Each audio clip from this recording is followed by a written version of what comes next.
ہمارا اللہ پیدا نہیں ہوتا، اس کا کوئی جنم بھوم نہیں ہوتی، اس کی کوئی جنم بھومی، بولو زور سے بولو، پیدا ہونے والے اللہ نہیں ہوتے، پیدا ہونے والے اللہ، ہاں تمہاری ہماری سمجھ میں اچھی طرح سے آ رہی ہے یہ بات کی نہیں آ رہی ہے؟ تو یہ سمجھ لو کہ انشاءاللہ تم ہی جنت کے انشاءاللہ حقدار ہو انشاءاللہ تعالی۔ ایسے بھی کچھ سر پھرے ہیں جو پتہ ہی نہیں ہے، انہیں پتہ ہی نہیں ہے اللہ پیدا ہوتا ہے، لم یلد ولم یولد۔ مسلمانوں کا اللہ سب برابر نہیں ہے کہ تم بٹھا کے پوجو وہ بھی، کھڑا کر کے پوجو وہ بھی، سب ایک ہے۔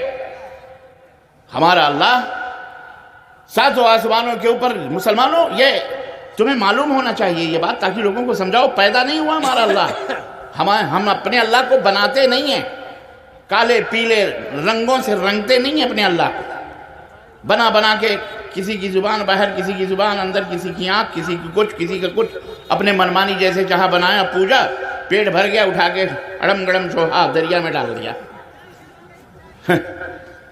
یہ اللہ نہیں ہوتا، ہمارا اللہ وہ ہے لم یلد ولم یولد، جو نہ کسی سے پیدا ہوا، نہ اس جنم لیا، نہ اس نے کسی کو جنم دیا ہے، نہ اس کے پتی ہے، نہ کوئی پتنی ہے، نہ اس کے بیٹا ہے، نہ کوئی بیٹی ہے، لم یلد ولم یولد ہے، ولم یکن لہ کفوا احد۔ اللہ وہ ہے جس کا کوئی ہمسر نہیں، جس کا کوئی برابری نہیں،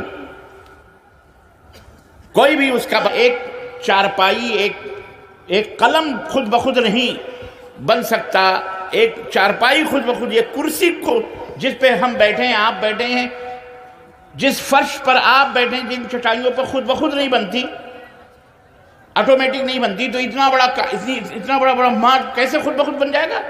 پاگل ہے کوئی اگر یہ کہے خود بخود آٹومیٹک بن جائے۔ بنانے والا ہے، وہ بنانے والا کون ہے؟ وہی اللہ ہے جو ساتوں آسمانوں کے اوپر ہے۔ اپنے اللہ کو آپ پہچانتے ہیں، پہچان اپنے اللہ کو، یہ ہے اللہ۔ قل هو اللہ احد، اے نبی کہہ دو کہ اللہ ایک ہے، اللہ الصمد۔ ہم جس اللہ کی عبادت کرتے ہیں وہ کون ہے؟ بے نیاز ہے، اسے نہ نیند آتی ہے، اللہ لا الہ الا هو الحی القیوم لا تأخذہ سنۃ ولا نوم۔ ہمارا اللہ، ہمارا معبود، ہمارا پالنہار، ہمیں روزی دینے والا، مارنے والا، جلانے والا، اس کائنات کو بنانے والا، ذرے ذرے کا مالک، تلے تنا، بھوک نہیں لگتی اسے، نیند نہیں لگتی، نیند تو نیند ہے، اسے جھپکی تک نہیں آتی، اسے اونگ تک نہیں آتی۔ اسے مومن کہا جاتا ہے جو اس کی عبادت کرتا ہے، جو ایسی ذات کو مانتا ہے، لم یلد ولم یولد۔ ہمارا اللہ پیدا نہیں ہوتا، اس کا کوئی جنم بھوم نہیں ہوتی، اس کی کوئی جنم بھومی، بولو زور سے بولو، پیدا ہونے والے اللہ نہیں ہوتے، پیدا ہونے والے اللہ، ہاں تمہاری ہماری سمجھ میں اچھی طرح سے آ رہی ہے یہ بات کی نہیں آ رہی ہے؟ تو یہ سمجھ لو کہ انشاءاللہ تم ہی جنت کے انشاءاللہ حقدار ہو انشاءاللہ تعالی۔ ایسے بھی کچھ سر پھرے ہیں جو پتہ ہی نہیں ہے، انہیں پتہ ہی نہیں ہے اللہ پیدا ہوتا ہے، لم یلد ولم یولد۔ مسلمانوں کا اللہ سب برابر نہیں ہے کہ تم بٹھا کے پوجو وہ بھی، کھڑا کر کے پوجو وہ بھی، سب ایک ہے۔ ہمارا اللہ ساتوں آسمانوں کے اوپر، مسلمانوں یہ تمہیں معلوم ہونا چاہیے یہ بات، تاکہ لوگوں کو سمجھاؤ پیدا نہیں ہوا ہمارا اللہ، ہم اپنے اللہ کو بناتے نہیں ہیں، کالے پیلے رنگوں سے رنگتے نہیں ہیں اپنے اللہ کو، بنا کے کسی کی زبان باہر، کسی کی زبان اندر، کسی کی آنکھ، کسی کی کچھ، کسی کا کچھ، اپنے منمانی جیسے چاہا بنایا، پوجا، پیٹ بھر گیا، اٹھا کے اڑم گڑم چوہا دریا میں ڈال دیا۔ یہ اللہ نہیں ہوتا، ہمارا اللہ وہ ہے لم یلد ولم یولد، جو نہ کسی سے پیدا ہوا، نہ اس جنم لیا، نہ اس نے کسی کو جنم دیا ہے، نہ اس کے پتی ہے، نہ کوئی پتنی ہے، نہ اس کے بیٹا ہے، نہ کوئی بیٹی ہے، لم یلد ولم یولد ہے، ولم یکن لہ کفوا احد۔ اللہ وہ ہے جس کا کوئی ہمسر نہیں، جس کا کوئی برابری نہیں، کوئی بھی اس کا برابر، پوری دنیا کو اس کے برابر ہو سکتی؟ اللہ اکبر۔ ایک دفعہ حضرت اما دنیا اللہ تو اللہ ہے، اللہ کا کلمہ جو ہے نا، لا الہ الا اللہ، جسے آپ بچوں کو ہم کو پڑھتے سناتے آپ سنتے ہیں کہ اللہ کے سوا کوئی معبود برحق نہیں، اللہ کے سوا کوئی سچا معبود نہیں۔ ایک دفعہ حضرت موسیٰ علیہ السلام نے اللہ سے کہا کہ اللہ کوئی ایسا کلمہ بتا دے، کوئی ایسی بات بتا دے، اپنی کوئی ایسی چیز سکھا دے مجھے کہ میں اس سے تجھے یاد کرتا رہوں۔ تو اللہ تعالیٰ نے کہا موسیٰ لا الہ الا اللہ کہا کرو۔ کیا کہا کرو؟ اٹھتے بیٹھتے لا الہ الا اللہ کہا کرو۔ تو حضرت موسیٰ کو تھوڑا سا یہ چھوٹی بات لگی۔ حضرت موسیٰ نے اس کو بہت معمولی سمجھا اور کہا اللہ یہ کلمہ تو سارے تیرے بندے کہتے ہیں، کوئی خاص، جیسے آپ کسی اپنے دوست سے ملو جو آفیسر بن گیا ہو، IPS آفیسر ہو، DSP بن گیا ہو، کمشنر بن گیا ہو، یا پرائم منسٹر بن گیا ہو، یا کوئی منسٹر بن گیا ہو، تو آپ جب اس سے ملتے ہیں تو کیا کہتے ہیں؟ صاحب یار کوئی ایسا خاص نمبر دے پرائیویٹ جسے تجھے لگاؤں موبائل تو جھٹ سے تو ہی اٹھائے، تیسرا بیچ میں بولو نہ آئے، ہے کہ نہیں؟ خاص نمبر دو، اپنا عام نمبر دو، سارے کے سارے تمہیں کرتے ہی رہتے۔ ایسے ہی موسیٰ علیہ السلام نے کہا کوئی خاص تاکہ تیرے سے ڈائریکٹ بات ہو سکے۔ حضرت اللہ تبارک و تعالیٰ نے حضرت موسیٰ سے کیا کہا معلوم؟ کہا موسیٰ تم اس لا الہ الا اللہ کو چھوٹا سمجھ رہے ہو؟ میری ذات کی قسم ہے اگر آسمان و زمین اور پوری دنیا پوری کائنات اللہ کے سوا، اللہ کو الگ کر کے ان سب کو ترازو کے ایک پلڑے پہ رکھ دو اور صرف کلمہ لا الہ الا اللہ کو ترازو کے ایک پلڑے پہ رکھ دو تو یہ کلمہ لا الہ الا اللہ کا ترازو سب کے اوپر بھاری ہو جائے گا۔ یہ وہ کلمہ ہے، معمولی کلمہ نہیں ہے۔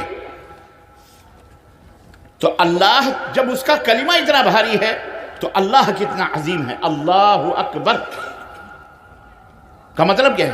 اللہ سب سے بڑا ہے، اللہ سب سے بڑا ہے، سب سے بڑا ہے کائنات میں، اس سے بڑا کوئی، ہم اس اللہ کی پرستش اور عبادت کرتے ہیں جس کا کوئی شریک نہیں، جس کا کوئی ساجی نہیں، جس کا کوئی پارٹنر نہیں۔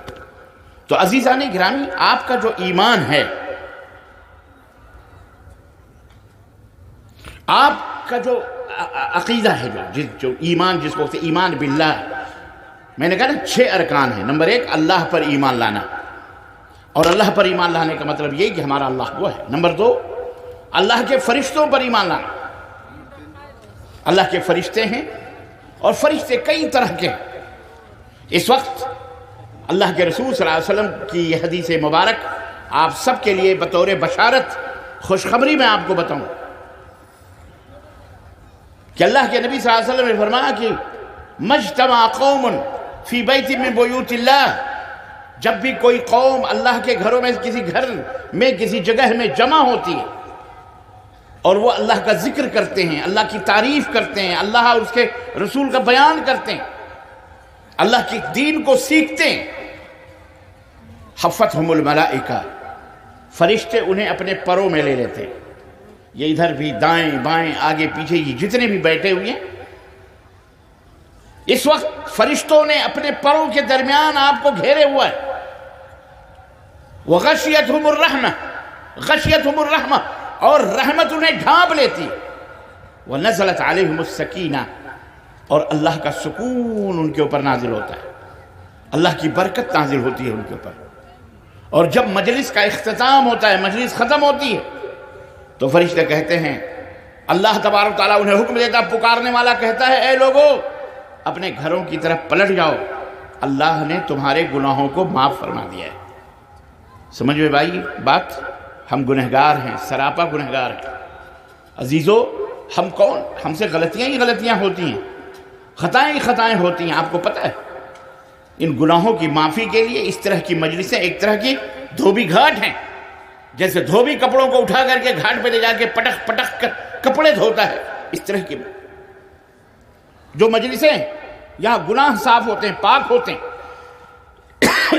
تو فرشتوں کے اوپر ایمان لانا کہ اللہ کے فرشتے ہیں، آپ کے کندھے پر بیٹھے ہوئے کرامن کاتبین ہیں۔ کرامن کاتبین یہ دو فرشتے جو بیٹھ کر آپ کے تمام اعمال کو لکھتے ہیں، چھوٹے سے چھوٹے اعمال، بڑے سے بڑے اعمال۔ وما يلفظ من قول الا لديه رقیب عتید، یہ عقیدہ ہونا چاہیے ہر کلمہ پڑھنے والے کا۔ آپ مسلمان ہیں تو آپ کا یہ ایمان ہونا چاہیے کہ فرشتے ہیں اور اللہ کے حکم سے ہمارے چھوٹے بڑے تمام اعمال کو تحریر کر رہے ہیں۔ دیکھیں، ایک لفظ بھی زبان سے نکلتا ہے اسے بھی نوٹ کیا جاتا ہے، تحریر کی جاتی ہے۔ قبر کے اندر جب آپ جاؤ گے، فرشتے آتے ہیں وہاں بھی، منکر نکیر، ان کو کیا کہا جاتا ہے؟ ہاں، وہ آئیں گے، وہ سوال کریں گے آپ سے۔ فرشتے ہیں، فرشتوں کے بہت سارے کام ہیں۔ حضرت سیدنا 4 فرشتے بڑے مشہور ہیں۔ کون کون؟ حضرت سیدنا جبریل علیہ السلام، حضرت میکائیل علیہ السلام، حضرت اسرافیل علیہ السلام اور حضرت عزرائیل علیہ السلام۔ 4 فرشتے بڑے ہیں، اور ان چاروں میں بھی سب سے بڑے سیدنا جبریل علیہ السلام۔ ان کے اوپر بھی ایمان لانا، وشواس کرنا، یقین کرنا۔ اور نمبر 3، تمام اللہ کی نازل کی ہوئی کتابوں پر ایمان لانا۔ کتنی کتابیں اللہ نے؟ بہت ساری نازل کی۔ دیکھیں، 4 کتابیں بڑی مشہور ہیں، توریت ختم، زبور ختم، انجیل اس میں بھی ملاوٹ ختم۔ آخری کتاب جو سیدنا محمد الرسول اللہ صلی اللہ علیہ وسلم پہ نازل کی گئی، اس کا نام کیا ہے؟ قرآن کریم، قرآن مجید۔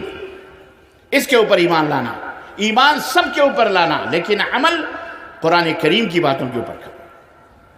اور نمبر 4، تمام رسولوں کے اوپر ایمان لانا۔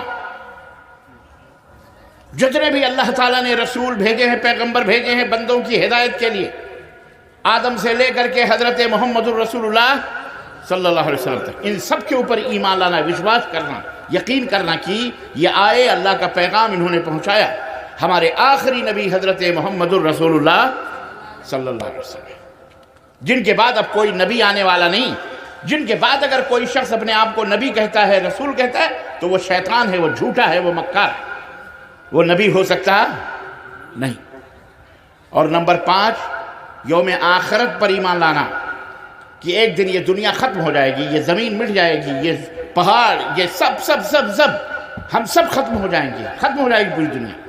اسے قیامت کہتے ہیں، یوم القیامہ، قیامت کا دن پہ ایمان لانا۔ اور نمبر 6، تقدیر کے بھلے اچھی بری تقدیر پر ایمان لانا۔ یاد رکھو، کتنی بھی محنت کر لو، کتنی بھی مزدوری کر لو، لیکن جتنا بھی لکھا ہے اتنا اللہ تبارک تعالیٰ تمہیں دے گا۔ لیکن اس کا یہ بھی مطلب نہیں ہے کہ آپ چادر اوڑھ کر کے جا کے گھر پہ سو لیں، تقدیر میں لکھا آئے گا، نہیں۔